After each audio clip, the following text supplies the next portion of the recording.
The hollow Earth is a pseudoscientific concept proposing that the planet Earth is entirely hollow or contains a substantial interior space. The scientific community has dismissed the notion since at least the late 18th century. The concept of a hollow Earth recurs many times in folklore and as the premise for subterranean fiction, and a subgenre of adventure fiction, journey to the center of the Earth, at the Earth's core. It is also featured in some present-day pseudoscientific and conspiracy theories. Hypothesis. In ancient times, the concept of a subterranean land inside the Earth appeared in mythology, folklore, and legends.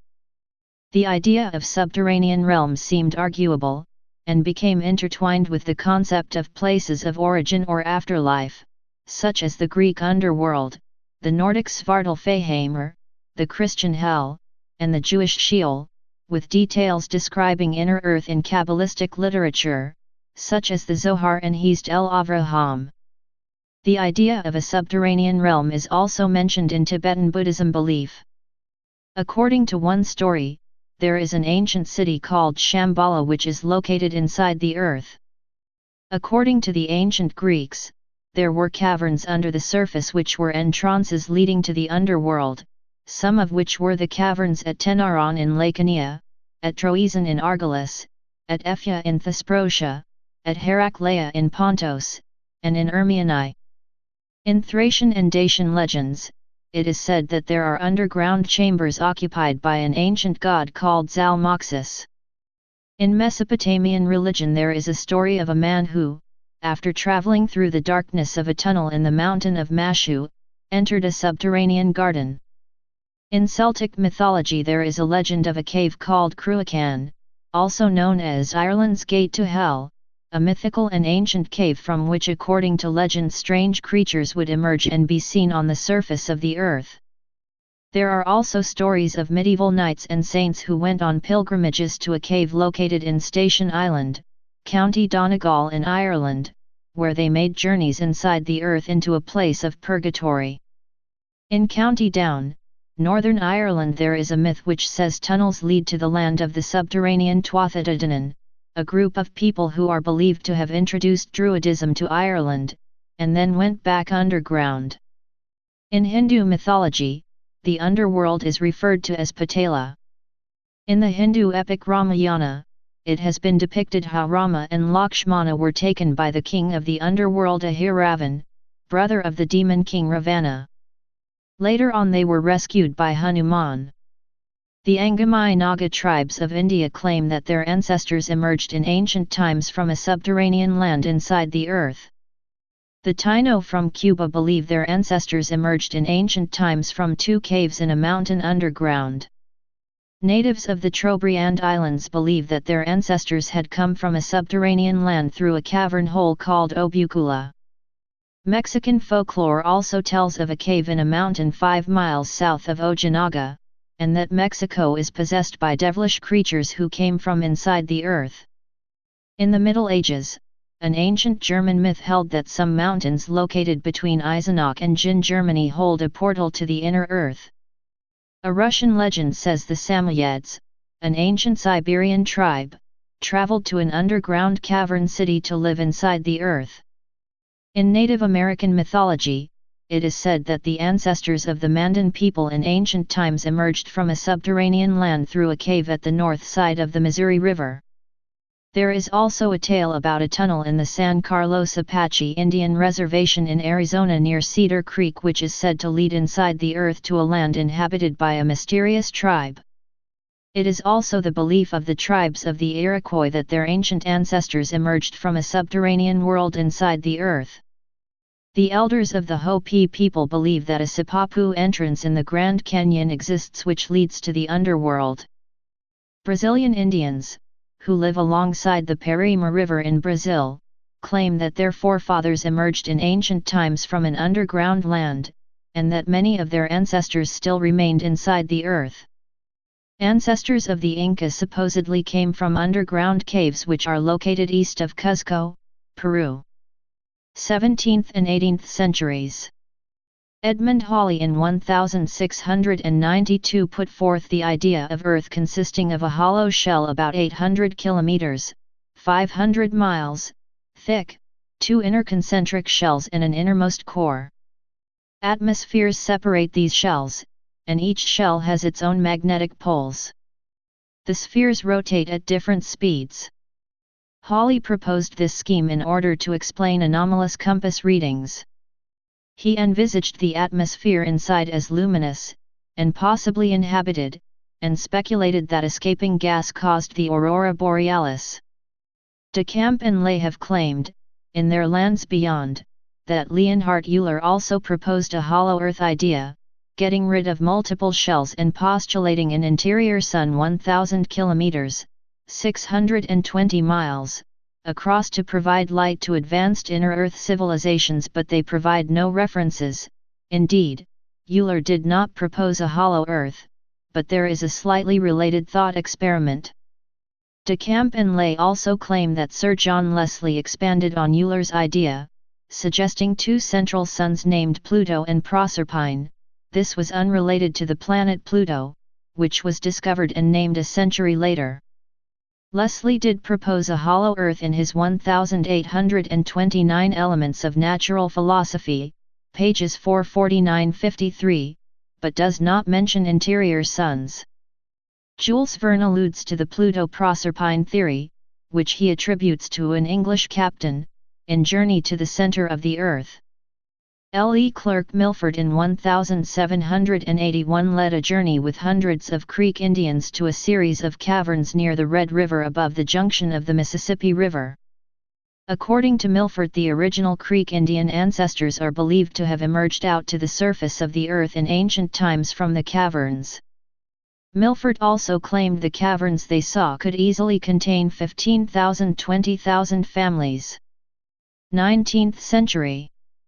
In 1818, John Clavies Sims, Jr. suggested that the Earth consisted of a hollow shell about 1,300 kilometers, 810 miles, thick, with openings about 2,300 kilometers, 1,400 miles, across at both poles, with four inner shells each open at the poles.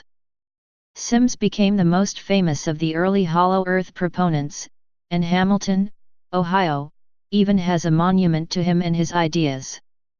He proposed making an expedition to the North Pole Hole, thanks to efforts of one of his followers, James McBride. Jeremiah Reynolds also delivered lectures on the hollow Earth and argued for an expedition. Reynolds went on an expedition to Antarctica himself but missed joining the great U.S. exploring expedition of 1838–1842, even though that venture was a result of his agitation. Though Sims himself never wrote a book about his ideas, several authors published works discussing his ideas. McBride wrote Sims' theory of concentric spheres in 1826. It appears that Reynolds has an article that appeared as a separate booklet in 1827, Remarks of Sims' Theory, which appeared in the American Quarterly Review.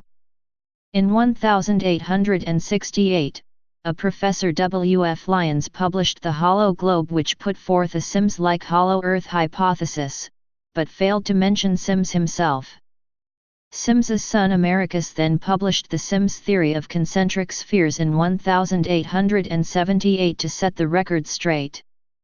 20th century.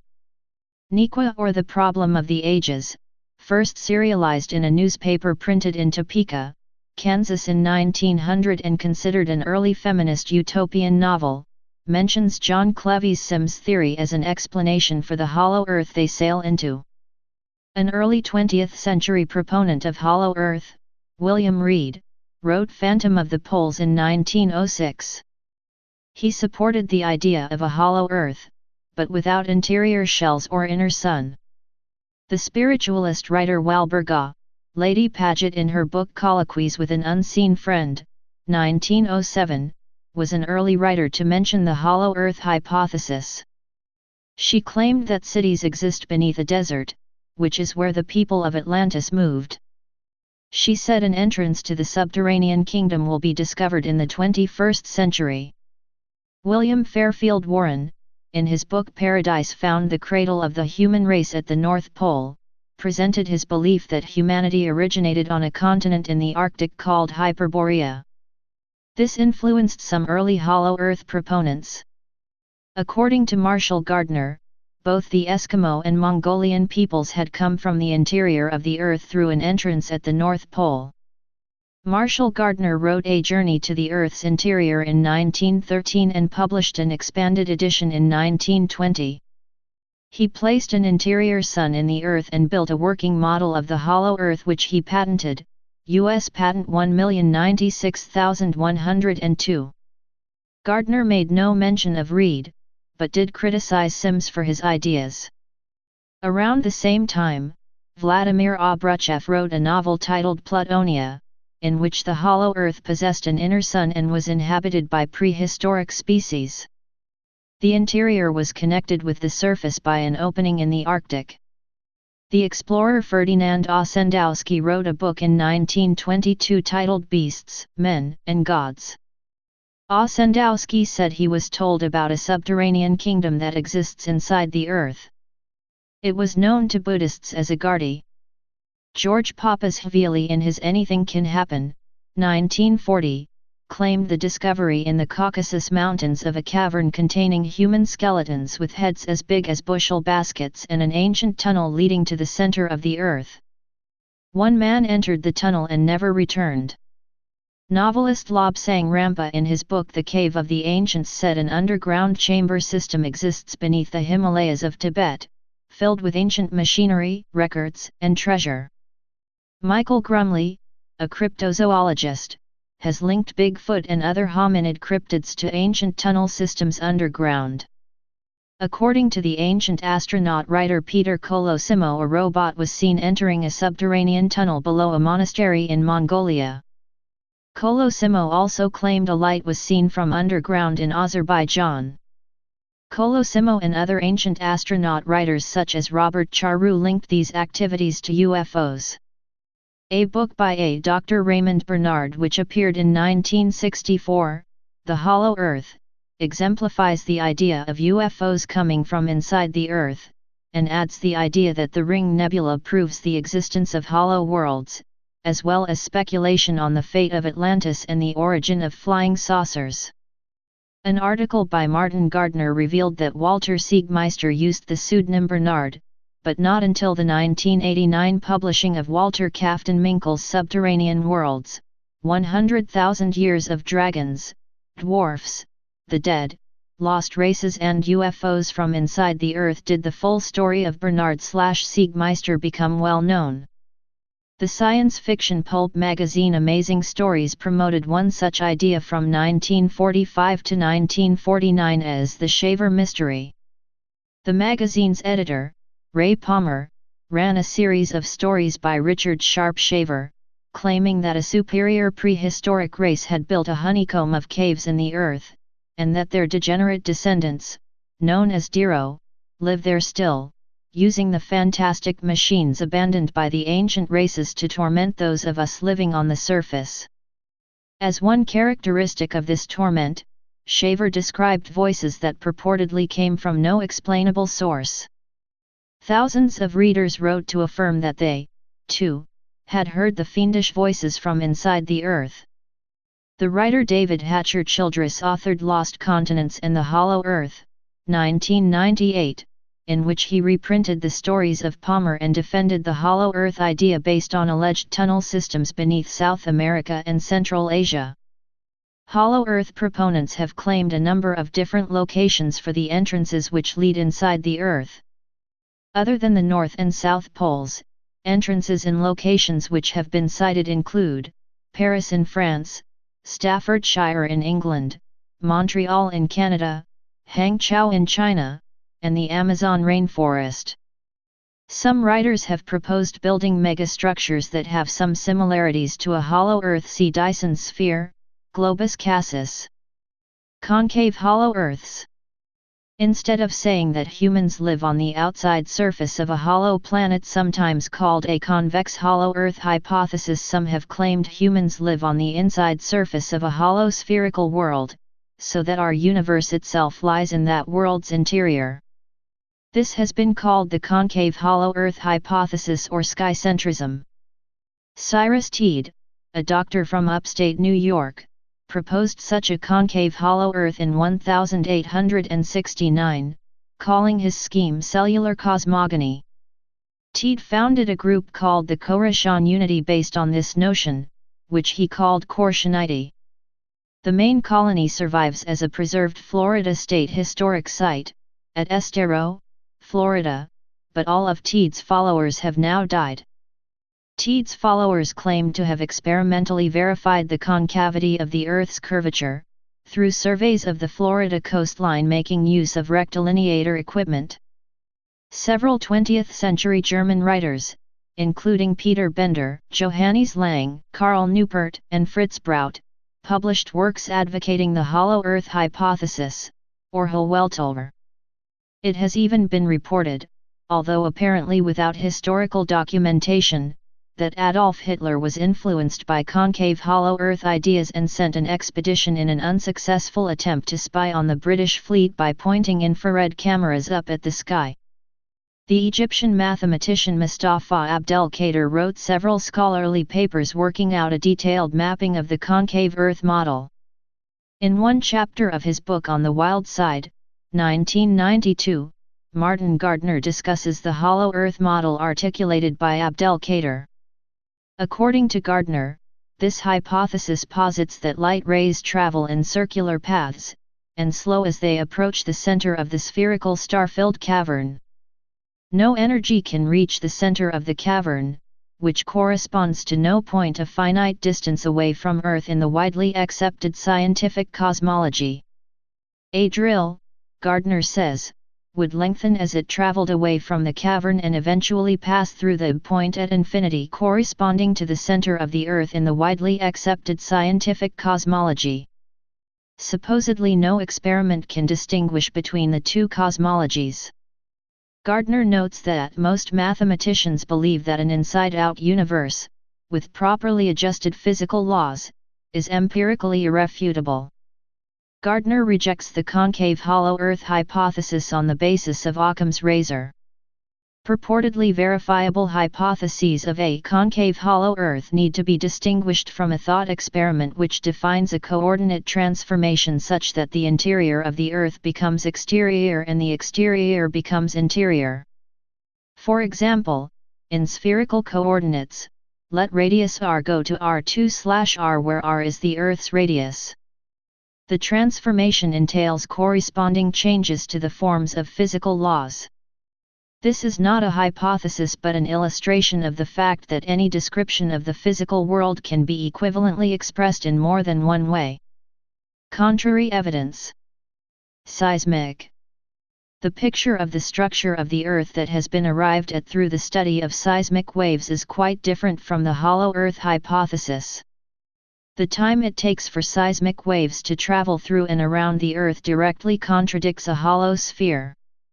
The evidence indicates that the Earth is filled with solid rock, mantle and crust, liquid nickel-iron alloy, outer core, and solid nickel-iron, inner core.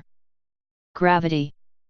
Another set of scientific arguments against a hollow Earth or any hollow planet comes from gravity. Massive objects tend to clump together gravitationally, creating non-hollow spherical objects such as stars and planets. The solid sphere is the best way in which to minimize the gravitational potential energy of a physical object. Having hollowness is unfavorable in the energetic sense. In addition, ordinary matter is not strong enough to support a hollow shape of planetary size against the force of gravity. A planet-sized hollow shell with the known, observed thickness of the Earth's crust would not be able to achieve hydrostatic equilibrium with its own mass and would collapse. Density.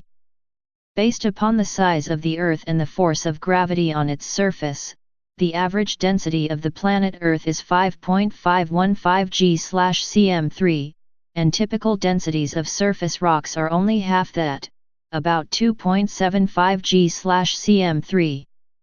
If any significant portion of the Earth were hollow, the average density would be much lower than that of surface rocks. The only way for Earth to have the force of gravity that it does is for much more dense material to make up a large part of the interior. Nickel-iron alloy under the conditions expected in a non-hollow Earth would have densities ranging from about 10 to 13 g/cm3, which brings the average density of Earth to its observed value. Direct observation. Drilling holes does not provide direct evidence against the hypothesis.